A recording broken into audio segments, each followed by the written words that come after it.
Hey, it's your girl, Diamond Drip, bringing you the business strategies and personal development insights you need in 15 minutes or less. I didn't leave the house for 9 days. Fear can paralyze you and your life. For me, the circumstances surrounding my fear were somewhat logical, but also the mind played a role. So the reason why I didn't leave the house for 9 days was because, well, one, I was waiting to get new tires and I was waiting for the timing to line up with my next oil change. Unfortunately, Maryland was hit with a really big snowstorm that caused inches of snow to accumulate and therefore ice. So because I was waiting for the oil change, the snow kind of beat me to it. And I didn't feel safe with the baldness of my tires going out and venturing out of the neighborhood, which hadn't been plowed yet, or into the streets where I know black ice can typically lie.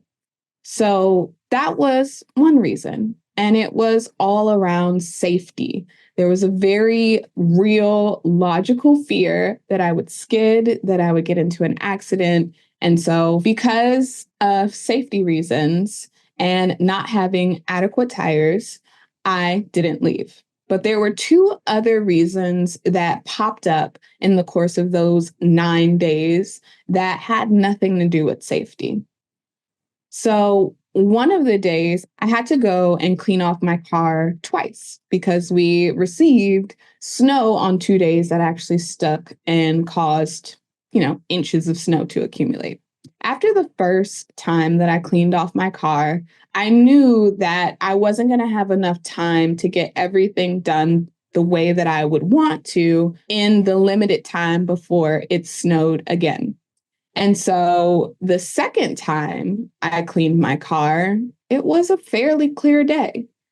But as I was cleaning the car and assessing the parking lot and also listening to what was going on the streets, I decided that I wasn't going to leave that day because of, well, fear again. I feared that because our parking lot hadn't been plowed, the limited amount of parking spaces that were available wouldn't be if I went out, sacrificed my spot, and then came back. So because of fear of losing my spot, I decided that I would wait until it was an even clearer day to leave and get out of the house. The last instance that fear came in and kind of reared its ugly head was the fear of missing an opportunity to have quiet business time, because the upcoming week that I had was filled with virtual coffees and then a 2-day in-person event that is over an hour, if you count traffic, away from me. So commute time is needed and then the actual time there.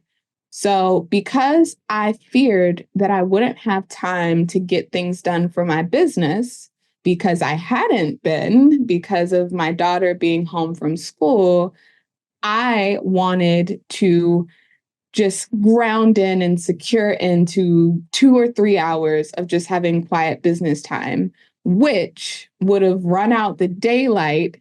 And as we know, snow turns to ice when temperatures drop. Temperatures drop when the sun goes down. So that ran out my opportunity. The instinctual survival amount of fear that arose with the first instance was valid.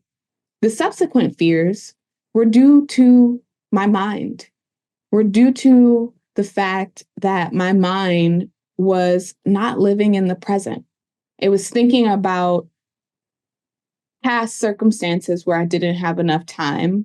And it was also thinking about the future and all of the events that were going to come that might prevent me from having the time that I thought I would have. As humans, we seek to avoid loss more than we seek to go out and gather gain. And I found that there are really three main things that hold us back in this aversion of loss mindset. The first is sunk cost bias.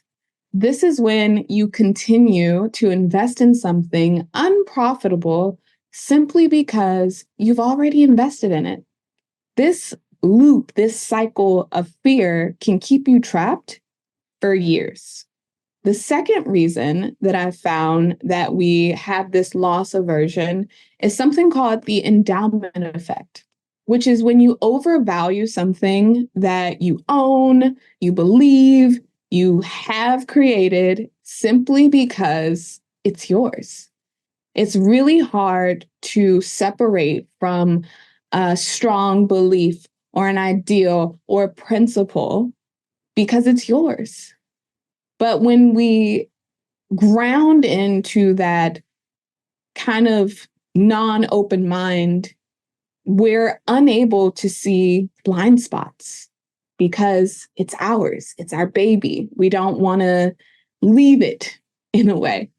The third is this thing called the consistency principle, which is when you continue to do something you've previously done in order to be seen by yourself and or others as consistent. I fell victim to this with Duolingo. We all know the little bird who helps you learn languages. In America, most of us are learning Spanish because we all know that we should brush up on our Spanish. Most of us chose Spanish as our required language because we had to learn something else other than English in the United States schools. And so most of us chose Spanish because it seemed like the most monetizable language that you could learn. On Duolingo, I chose to learn Spanish because I realized that even though I had taken Spanish in high school for 2 years, I really couldn't have a conversation with somebody who spoke Spanish. And so I wanted to better that. So I set off on my path. I went in with Taylor's dad on a yearly subscription to Duolingo. And it was great in the beginning because I was trying to keep up with him, who was putting in, 20 to 30 minutes a day into Duolingo. But when I didn't have that competitiveness in me, like fighting and things like that, I began to just simply want to keep the streak alive, which meant that I would do the bare minimum to get credit for doing Duolingo without actually taking the time to learn and really be able to have a conversation with somebody in Spanish. I ended up hitting like a 400 and I don't know, it was over 400 days in Duolingo with my streak. But one of the reasons why I decided to let it go, even though it would show everyone that I was consistent at something, was because I had to think about what I was gaining. I would have so many instances where in my neighborhood alone, because I live in a bilingual neighborhood, people would come up to me and they would say things in Spanish. And because of the speed, because of, there are different dialects of Spanish, some people slur their words more, some people use more slang in their Spanish. And so because of those reasons, and because of my lack of knowledge, I would find myself in situations where the other person was speaking Spanish and I had no idea what they were saying. I could pick up little itty bitty words from the consistency that I was building, but it wasn't enough to comprehend what they were saying. So I had to let it go. So those three things, just to recap: sunk cost bias, which is continuing to invest in something unprofitable simply because you're already invested in it. The next is the endowment effect, which is when you're overvaluing something you own, believe, or have created simply because it's yours. And then the last reason that I found that humans kind of have this loss aversion is the consistency principle, which is continuing to do something you've previously done in order to be seen by yourself and or others as consistent. All of these are rooted and stem from the mind. The mind is a tricky beast. We live in a time where the logical mind is praised, but the mind is flawed. Sure, it possesses knowledge, but it doesn't possess wisdom. Wisdom comes through experience, and our bodies have so much wisdom just sitting untapped. It's when we learn to trust and understand the wisdom from within that beautiful things start to happen. I had a real use case instance of this. It's when we learn to trust and understand the wisdom within that beautiful things start to happen. I love that I get to share this story with you. Towards the beginning of the year, I recognized that I was kind of down and a little lost. And one of the things that human design showed me was that when I'm by a shore, I just naturally have this life force that gets activated. And so I figured that starting my new year in this energy, in this place where I thrive, where I know that I can feel my best, it wouldn't be the worst way to start off the new year. My brain, on the other hand, had a lot to say. First, it was the decision whether to go for one day or two. This back and forth had me paralyzed in analysis for 2 hours. Included in that was finances. Do you have the finances to really just get away for a couple of days? You have to buy food when you're there. You have to make sure, there's all of these things that go into traveling. I don't need to dive super deep into it, but those things cost money. And my brain had a field day because historically I've hoarded money because money was seen as something that gets you to safety. And because of that, I figured if I had a lot of money stored away, I would feel safe. The opposite is true, but this is the way that my brain worked. My body knew, especially after being sick and being in the recovery period, that it would feel better if I gave myself this time. I knew deep wisdom, inner trusting, following my strategy and authority that I would walk away from this trip a lot better than when I went in. So I decided to lean into my intuition, to lean into my inner wisdom and ignore my mind. The world didn't crash.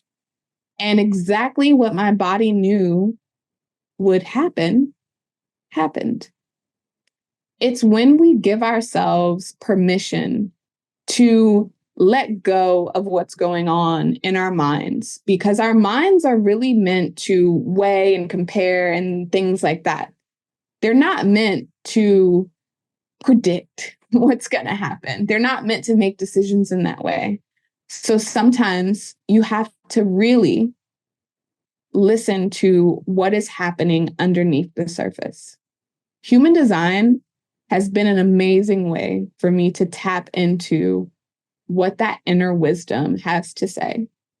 So if you haven't had your human design reading yet, I strongly encourage you to head over to my website, diamonddripconsulting.com, and at least get an energy diagnostic. Doesn't have to be the full comprehensive, but learning the way that you use your energy best and how to listen to that inner guidance system can be super helpful. Until next time, my lovely.